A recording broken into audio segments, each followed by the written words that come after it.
Welcome back to Out Loud with Steve and Mal. Let's jump right into it. We are joined by actor Tomi May. Tommy, are you a London boy?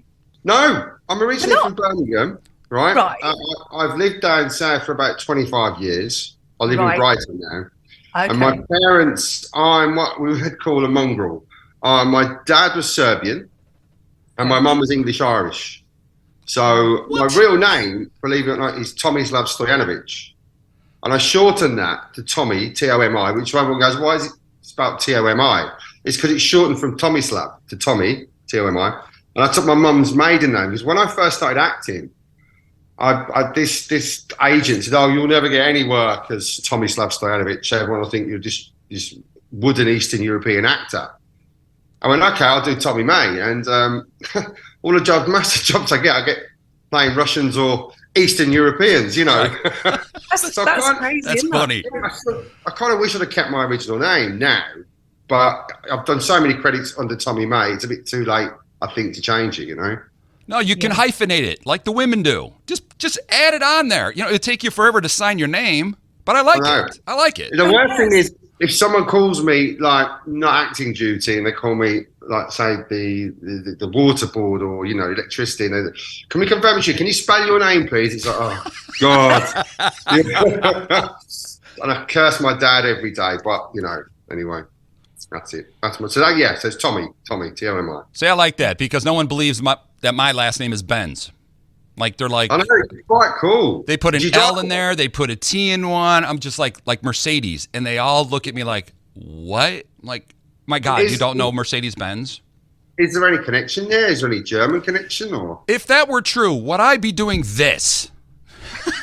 Yeah. You know what? Don't ask him about his background because he's got so many nationalities to his kind of ancestry.com. You'll be here all day. I'm a mutt. Although I do need to go to Berlin. I do want to look into that. So isn't that great? My friend gave me a 23andMe kit last year for Christmas. And I was a bit dubious about them, whether they work or not. So I didn't put my sister on there. And I sent her one and said, look, you do it, but don't feel in you've got a brother or whatever. Sure. And bang, they do. You know, they are honest. And I've got like loads of fourth cousins and that and third cousins in the States, you know, around the world kind of thing. And my best friend, his dad was adopted and he found out he was related to the Goldsmiths. Who are, you probably know the Goldsmiths, like Jemima Goldsmith and Ben Goldsmith. Wow. Well, she married, what's his name? Imran Khan. Yeah. And he's got all this new family in Canada and they all fly to Canada each year now. And it's fantastic. There's 23andMe. Other kits are available. I love the way that you tested the kit out and didn't give all the information. Yeah. You could be related to Steve. He could be your American cousin, you poor thing. I know. Well, look at her. That. Clearly, we look like brothers. Clearly. It's glasses. That's it. See, I could play a Russian. I could play a hitman like you. I could. Play a few. I just have to look serious. Right? Isn't that the key to acting, right? You got to have all those different faces. Like the different faces of Tommy. You are mean. I think so. Well, they say the key to acting is reacting, you know. Mm-hmm. So it's when you go to shoot someone in the face, it's well, how do you act? It's, like when you go, yes. Like when Mal and I, that's all her expressions when we're together. Mal has all the expressions just listening to me. It's a lot of rolling of the eyes. Yeah, it's a lot of that. A lot of that. I know. Yeah. Now, she had a question about Justice League because one of the greatest films of all time. I was going to ask about Ben Affleck and all that, and because I've met him, and he's tall, but he's not like, you know. What's the question? I've never met Ben, but go on. What's the question? No, the question is, okay, Steve wants to be a superhero all the time. He's always kind of, if you could have a superhero power for the day, what would it be and why?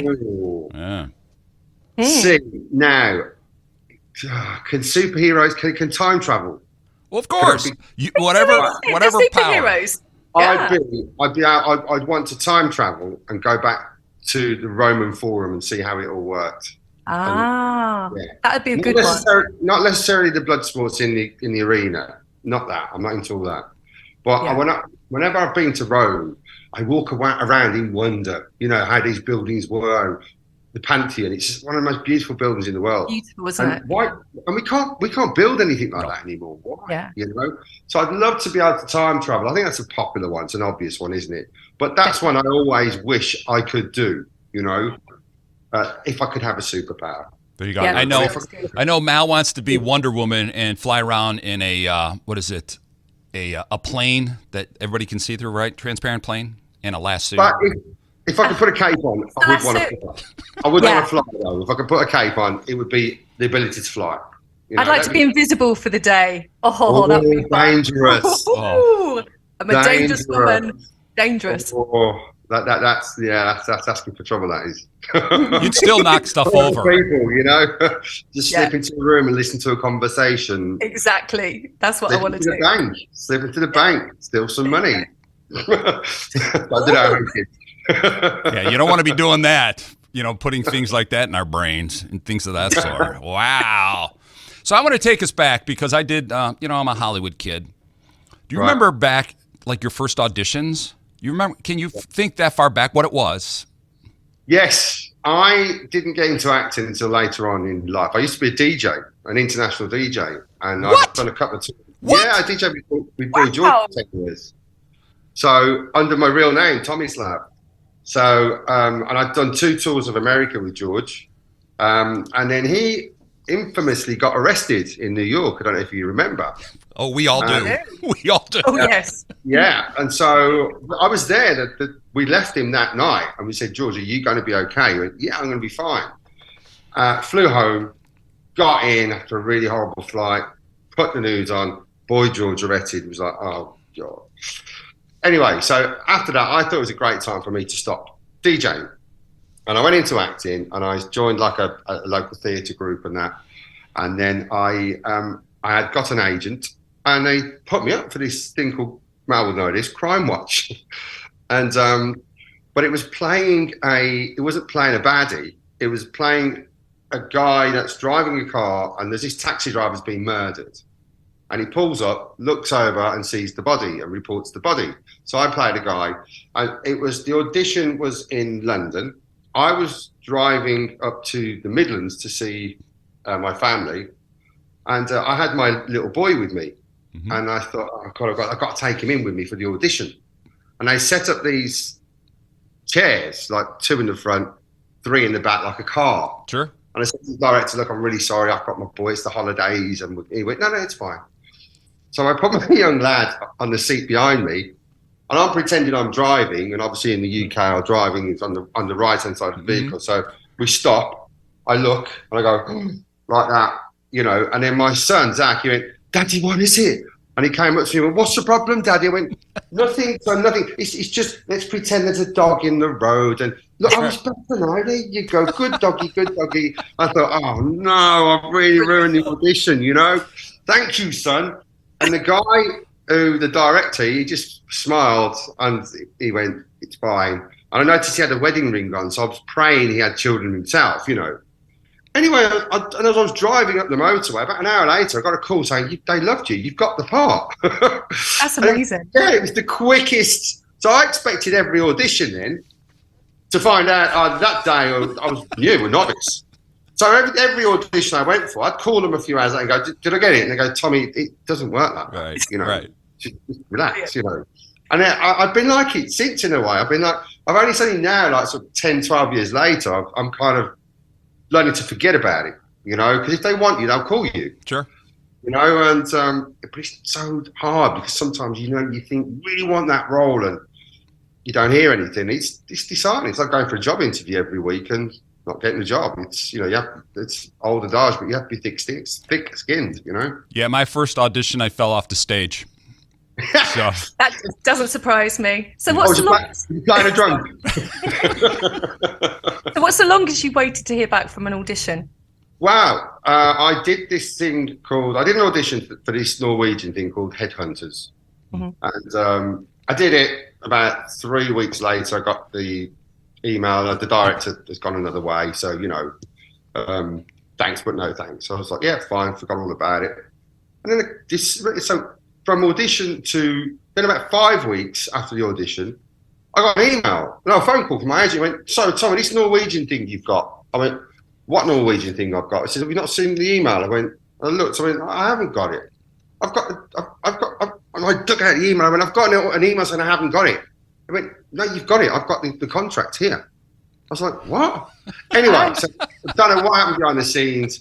So that, I'd say 5 weeks, maybe 6 weeks is the longest it's taken. But yeah, I mean, you know, sometimes they're not.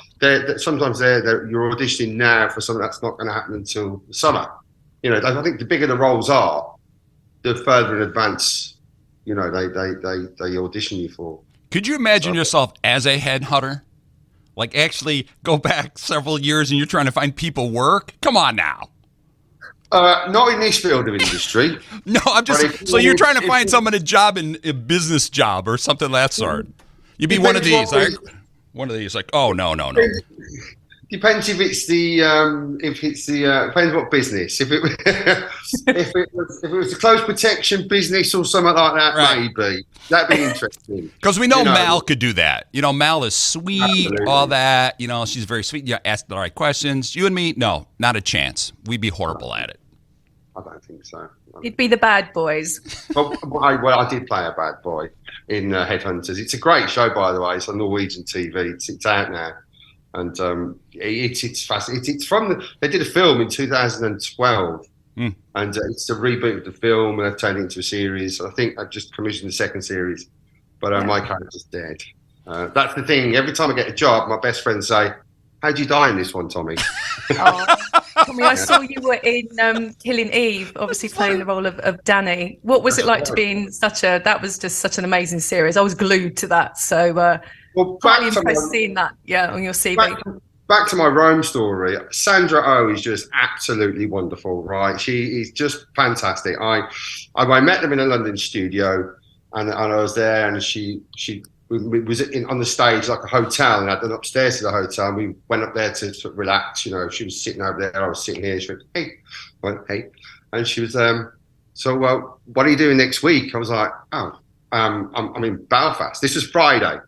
So I was doing Line of Duty at the time. So I shot it in between doing Line of Duty. But I said, well, I'm in Belfast on Wednesday. I'm doing Line of Duty. Then the director, Damon, who was also lovely, he came up and went, hey, Tommy, you know, great that you could join us. What are you doing next week? I was like, why does everyone know what I'm doing next week? I want to do Line of Duty. But great. So we went downstairs, did that scene, you know, do you like sushi and all that? And then they were switching cameras, the lenses, and she was like, no, you remind me of my partner. And I'm like, really? You know, yeah, he's tall, Russian, blah, blah, blah. And I went, yeah. I said, well, I originally auditioned for it as a Russian. She went, yeah, I know. She's the producer, isn't she? So she obviously saw the tape. And then she just turned around and she went, I need you in Rome. I went, what? She said, well, I'm looking up at the CCTV when you walk in. You're walking down the street, so I need you in Rome. And I said, will you come to Rome? I went, yeah, okay. So she said, right. And then Dan was going, right, everybody, this is Tommy, and he's coming to Rome. And everyone went, yay. And I was like, what? Well, then an hour later, I get a phone call from my agent. You're going to Rome. I went, oh, no. So that was Friday. Sunday, they flew me to Rome. I had Sunday, Monday sightseeing. Tuesday morning, I did my scene, walking down the street, walking into the hotel. Tuesday night, they flew me to Belfast. Wednesday, I was on set of Line of Duty.